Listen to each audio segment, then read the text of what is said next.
Ron Burgundy.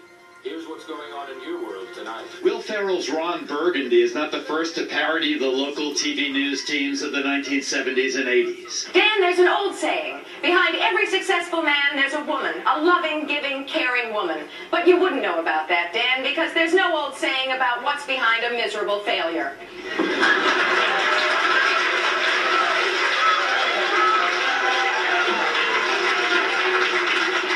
Jane, you ignorant slut. Good evening, I'm Mort Krim with Jessica Savage. Mort Krim is the former anchor who is said to be the inspiration for Ron Burgundy. So, Mort, how do you feel being the inspiration for this big film? I don't know if inspiration is really the proper word. People have asked me if I'm offended by the fact that the Burgundy character supposedly was based on me, and I said, not in the least. I love parody. I love Stephen Colbert. I like Jon Stewart. I always enjoyed Ted Baxter on the Mary Tyler Moore Show, and so the idea of being portrayed as a pompous airhead who's infatuated with his own looks and hair, that doesn't bother me in the least, so long as I know it's a comedy and not a documentary. But I still think most of the people who sit at the anchor desks around the country and do this job are pretty serious people.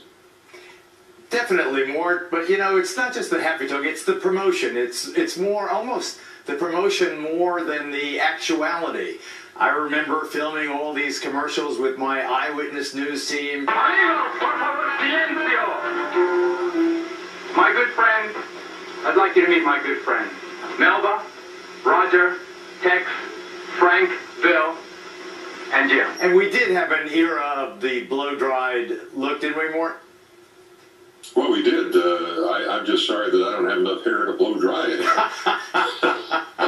So have you seen the film? Will you be at the premiere? We'll be in New York for that, and I expect to meet him at that time. And he has said in a couple of interviews that he plans to plant a big kiss right on my lips. Along with Santa's visits, families can enjoy wagon rides, caroling, and s'mores in downtown Mandan. And maybe they'll get a Jack Toto, who knows? So how real is Ron Burgundy's buffoonish take on local news teams like me, television's Iron Man, the host of And the Crowd Roars on the Fox Sports 1 network? The one and only Regis Philbin's done his time in local news. It's so nice to have you on board. San Diego, just like Ron Burgundy. I'm so familiar with the Ron Burgundy thing, and shooting it in San Diego, I got such a tremendous kick out of it. Of course there were no women doing the news in those days, and there should have been. There was the sports guy and the weather guy, all the men who were calling the shots. And so it was very, very fun. What about the relationship between the team? The daddy figure, the rebel, the mustachioed one. The sports guy didn't like the weather guy, who was very slick, had a mustache like you, Geraldo. You're not the only one with the mustache. I was just like the guy with the mustache in the movie. Yeah, right. And I was the first Puerto Rican. There was one of everybody. Yeah, sure. It was the Jew and the tall one and the black one and the short one and there was one of everybody, and that's the way we blended the local news in those shows. Sure, of course. We had a lot of competition with the other team, the NBC team and the CBS team, and we were the Eyewitness News team, and they still are, and I still see it today. Sure. And I watch it, and the funny thing about the movie is there's so much that I can relate to. Well, look, come on, we've been there. Some of them, a lot of them are characters.